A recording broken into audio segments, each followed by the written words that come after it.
Damos la bienvenida al doctor William Sacher, ciudadano francés radicado en Ecuador, profesor de la Universidad Simón Bolívar, uno de los expertos en el mundo en minería.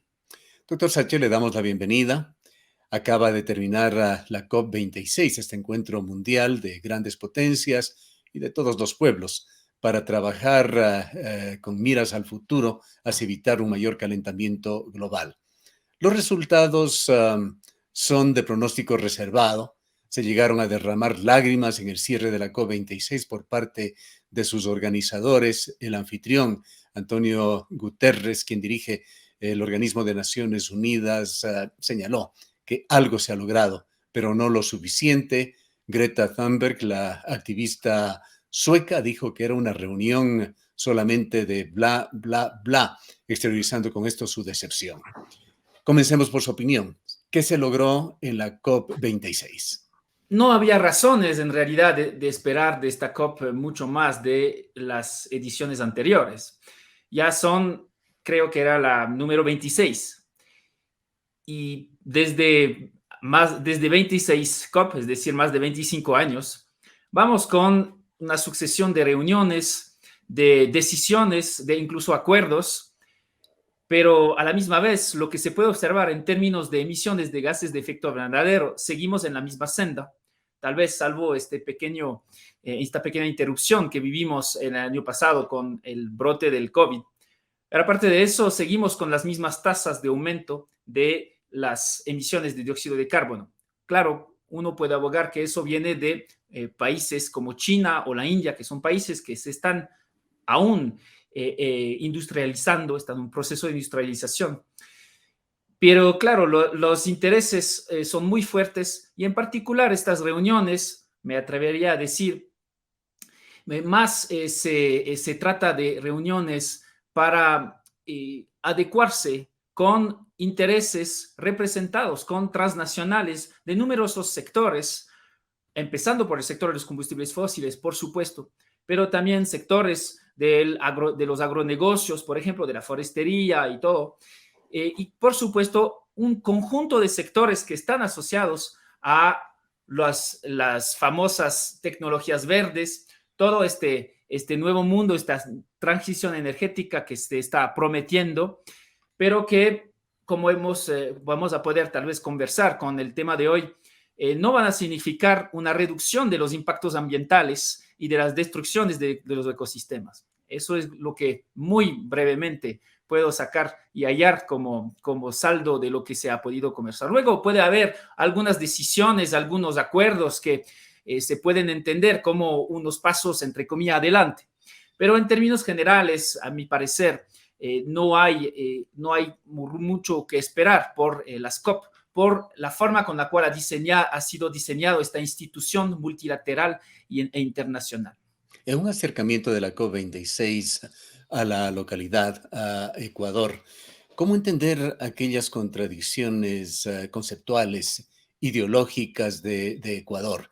De venir de la COP26 del presidente de la República anunciando este proyecto de la Reserva Marina, de la ampliación en Galápagos para reabrir el catastro minero. Sí. Bueno, en primer lugar, yo quisiera señalar que un país como Ecuador debería se debería respetar el hecho de que un país como Ecuador, pero es el caso de numerosos países del sur geopolítico, si le puede llamar así, por supuesto que no tiene una responsabilidad ni actual ni histórica en las emisiones de gases de efecto invernadero. Y es más, las emisiones, si quieren, acumuladas de gases de efecto invernadero de ese país, pues son realmente irrisorias y no cuentan de ninguna manera, no pesan de ninguna manera en, claro, la evolución de las temperaturas a nivel global. Ahora bien, es obvio que, por ejemplo, un problema como la desforestación en el Ecuador puede significar una pérdida de sumideros de carbono, una pérdida de capacidad de captación de carbono y una pérdida de carbono también a raíz de la tala de árboles y su quema, por ejemplo.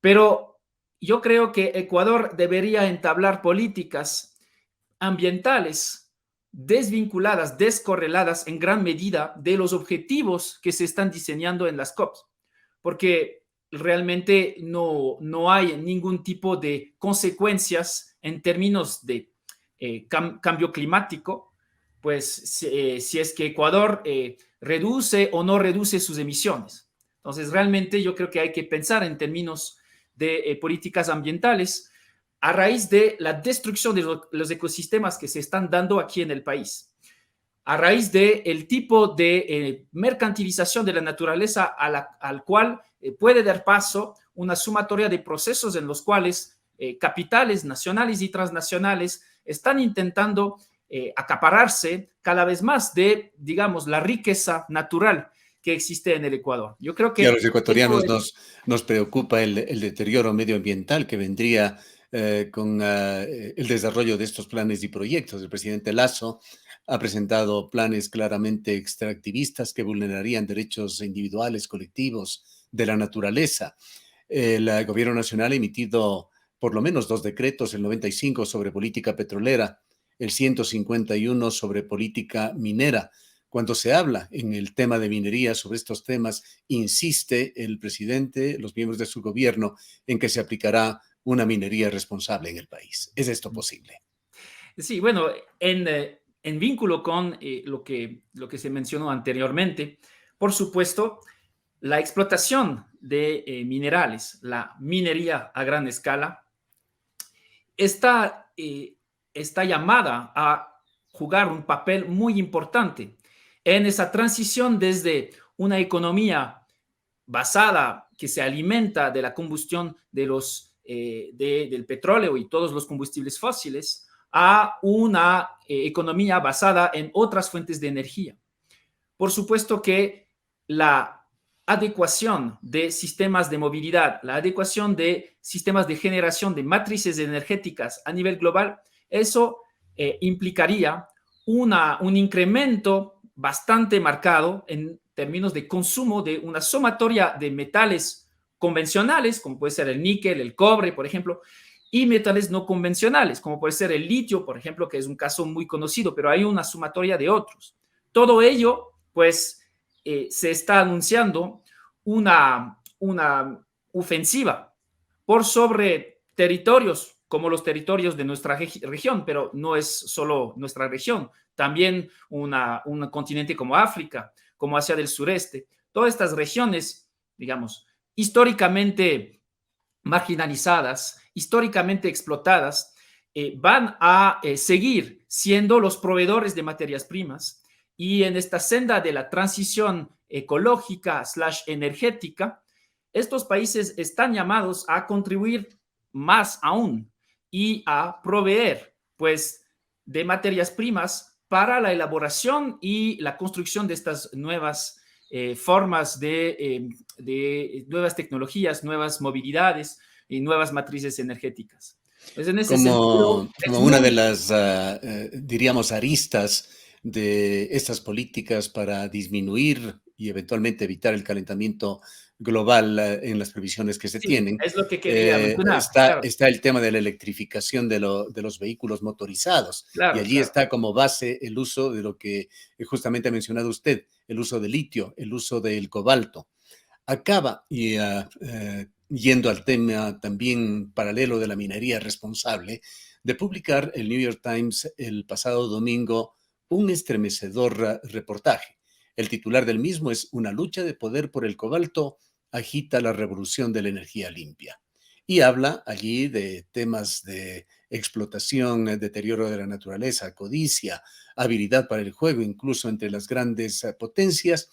En síntesis, lo que da cuenta es de que en la República Democrática del Congo se está dando minería muy poco responsable. Más bien evidencia allí ya lo que puede ser calificado como una tragedia humana, una tragedia ecológica que se está dando o como resultado de estas ambiciones multinacionales.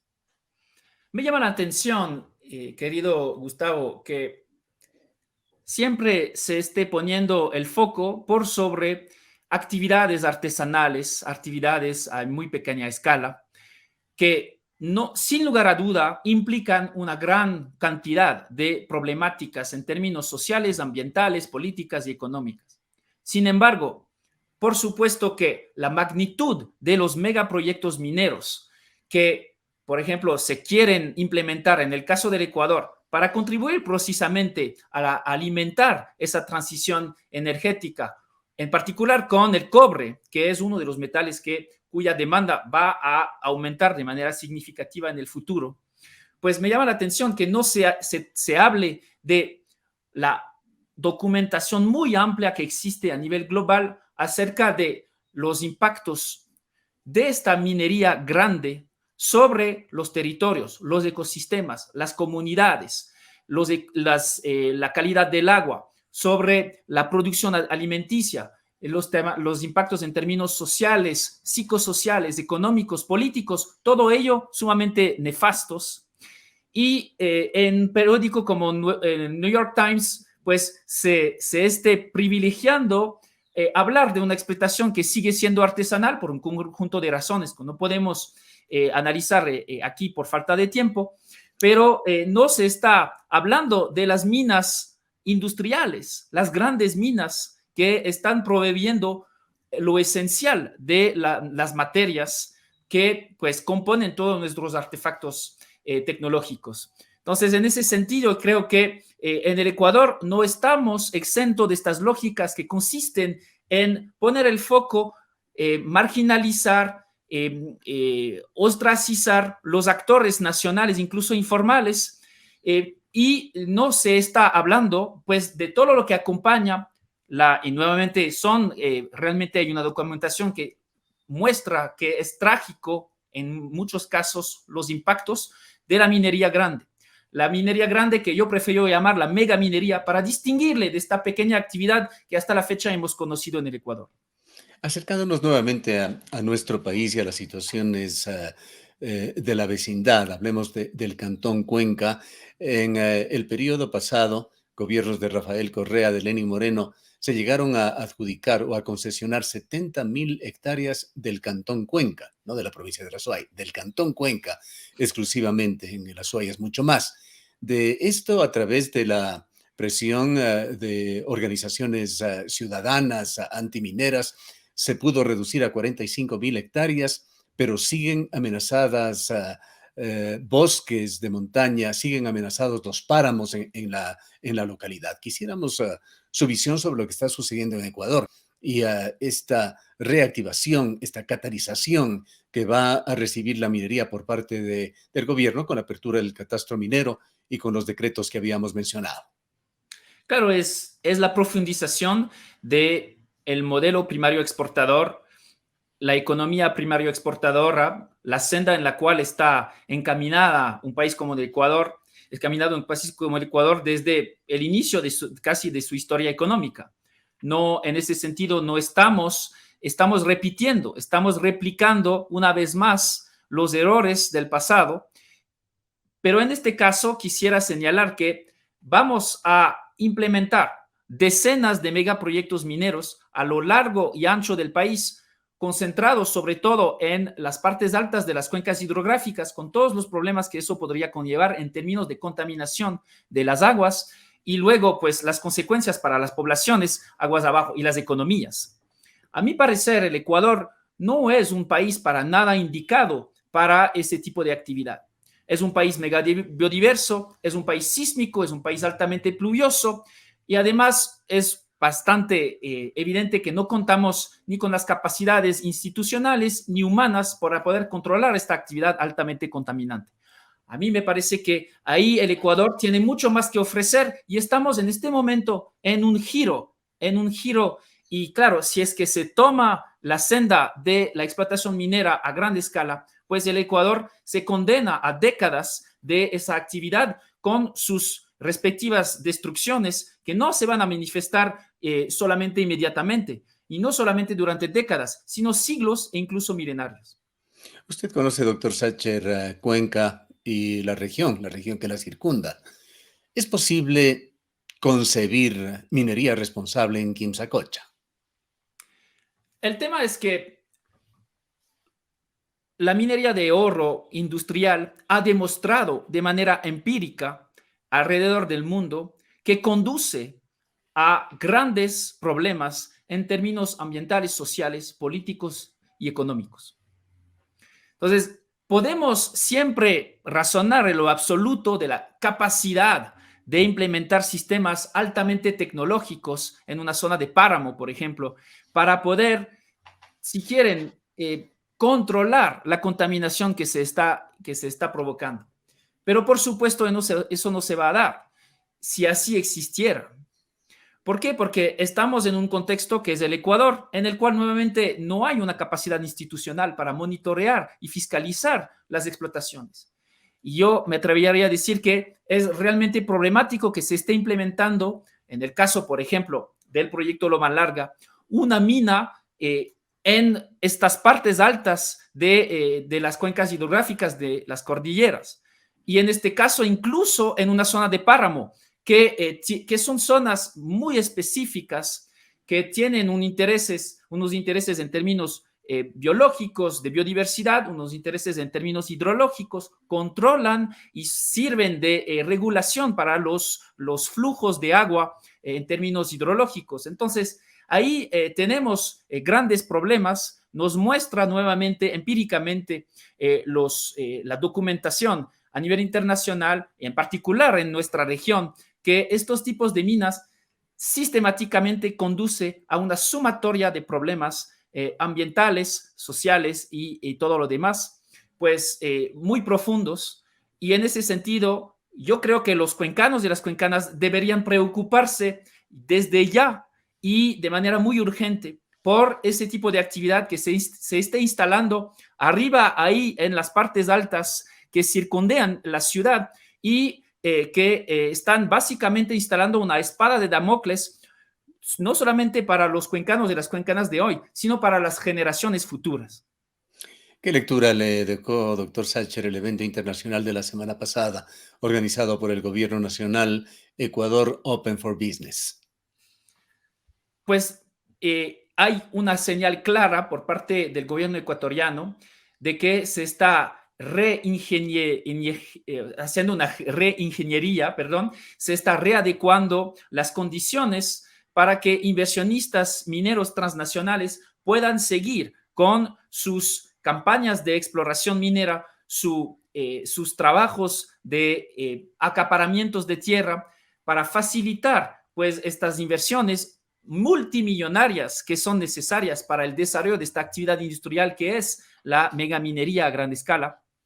Y en este sentido existía por incoherencias, a veces incluso posiblemente por genuina intención de efectivamente algo defender de la riqueza natural del Ecuador, pues algunas trabas que se habían quedado de las gestiones anteriores. Yo creo que el gobierno de Guillermo Lasso hoy está realmente intentando hacer caer todas estas trabas, todos estos obstáculos que se encontraban o incoherencias que encontraban los mineros transnacionales para de manera realmente libre abrir la puerta a una nueva ola de concesionamiento que es muy problemático en términos de acaparamiento de tierra, en términos de procesos especulativos, de riqueza sacada por parte de actores transnacionales que nunca van a terminar en manos de ecuatorianos y ecuatorianas.